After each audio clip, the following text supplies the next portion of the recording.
নির্বাচন কমিশনের অনুসন্ধানে বা মামলার প্রক্রিয়ায় যদি ধরা পড়ে তাহলে তাদের এমপিশিপ বাতিল হয়ে যাবে। আর এই ইস্যুতে বিএনপি এবং জামাত মানে অলিখিতভাবে অপ্রকাশ্যে তারা ঐক্যবদ্ধ হয়েছে।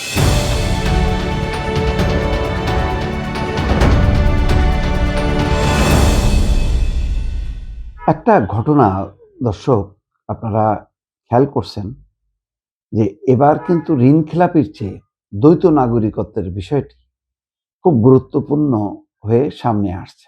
এখন বিএনপি এবং জামাতের যারা প্রার্থী তাদের মধ্যে একটা বড় অংশ তাদের দ্বৈত নাগরিকত্ব আছে, এটা সত্য। অনেকগুলো এভিডেন্স উপস্থাপন করা হয়েছে, সেইগুলো নিয়ে পাল্টাপাল্টি চলছে। কিছু ছাড় পাওয়া গেছে, আর কিছু ছাড় দেয়নি।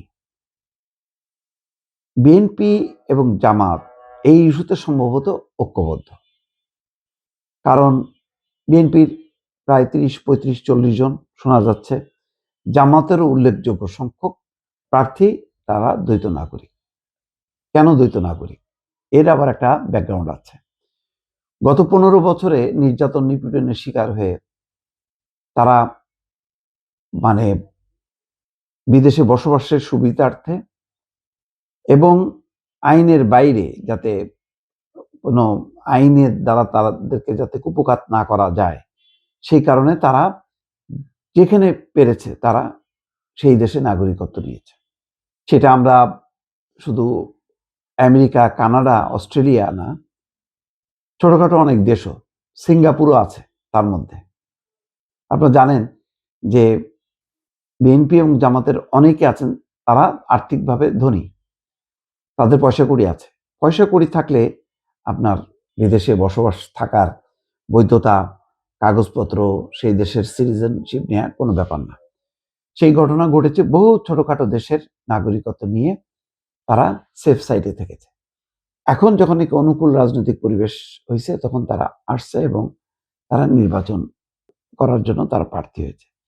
এখন তাদের ওই যে তাদের বিদেশি যে নাগরিকত্বের যে কাগজপত্র সেগুলো তো তারা অফ করেনি। কেউ হয়তো চেষ্টা করেছে, কিন্তু সেটাও তো একটা প্রসেসের মধ্যে দিয়ে তাদের এটা বাতিল হবে। তো সেই প্রসেসটা কমপ্লিট হয়নি। আবার অনেকে মনে করেছে যে ভবিষ্যতে যদি আবার এইরকম কোনো পরিস্থিতি তৈরি হয় তখন কি হবে, তারা সেটা গোপন করে গেছে। এখন কোনো না কোনোভাবে কারোরটা প্রকাশ পেয়েছে, কিন্তু অনেকেরটা প্রকাশ পায়নি।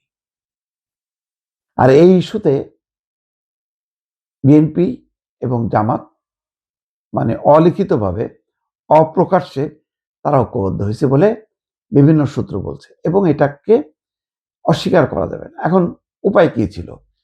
উপায় একটা, নির্বাচন কমিশন আপাতকালীন এই পরিস্থিতি অর্থাৎ গত ১৫ বছরের রাজনৈতিক পরিস্থিতি পর্যবেক্ষণ করে একটা তারা সিদ্ধান্ত নিতে পারত যে যারা যারা দ্বৈত নাগরিকত্ব আছে তারা এবার নির্বাচন করতে পারবে, কিন্তু তাদের সময় বেঁধে দেবে যে ৬ মাসের মধ্যে নির্বাচিত হওয়ার ৬ মাসের মধ্যে তাদের এই নাগরিকত্বের এটা তাদেরকে ত্যাগ করে পরিষ্কার মানে কাগজ দিতে হবে, এবং এরপরে যদি নির্বাচন কমিশনের অনুসন্ধানে বা মামলার প্রক্রিয়ায় যদি ধরা পড়ে তাহলে তাদের এমপিশিপ বাতিল হয়ে যাবে। এইরকম একটা সুযোগ তারা দিলে পারত বিদ্যমান রাজনৈতিক পরিস্থিতির আলোকে। এখন আমি জানি না নির্বাচন কমিশনের এখন যে অবস্থা, সেই অবস্থায় এরকম সিদ্ধান্ত নিতে পারবে কিনা।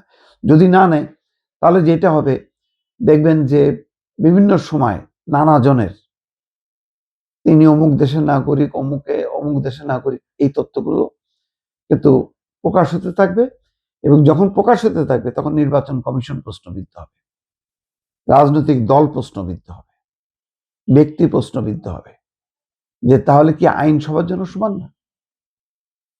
এরকম একটা বিষয় কিন্তু সামনে চলে আসতে পারে। ঋণ খেলাপির চেয়ে আমি মনে করি দ্বৈত নাগরিকত্বের এই বিষয়টা অত্যন্ত স্পর্শকাতর, যেটার একটা সমাধান নির্বাচন কমিশনের করার দরকার ছিল রাজনৈতিক দলগুলোর সাথে আলাপ আলোচনা করে।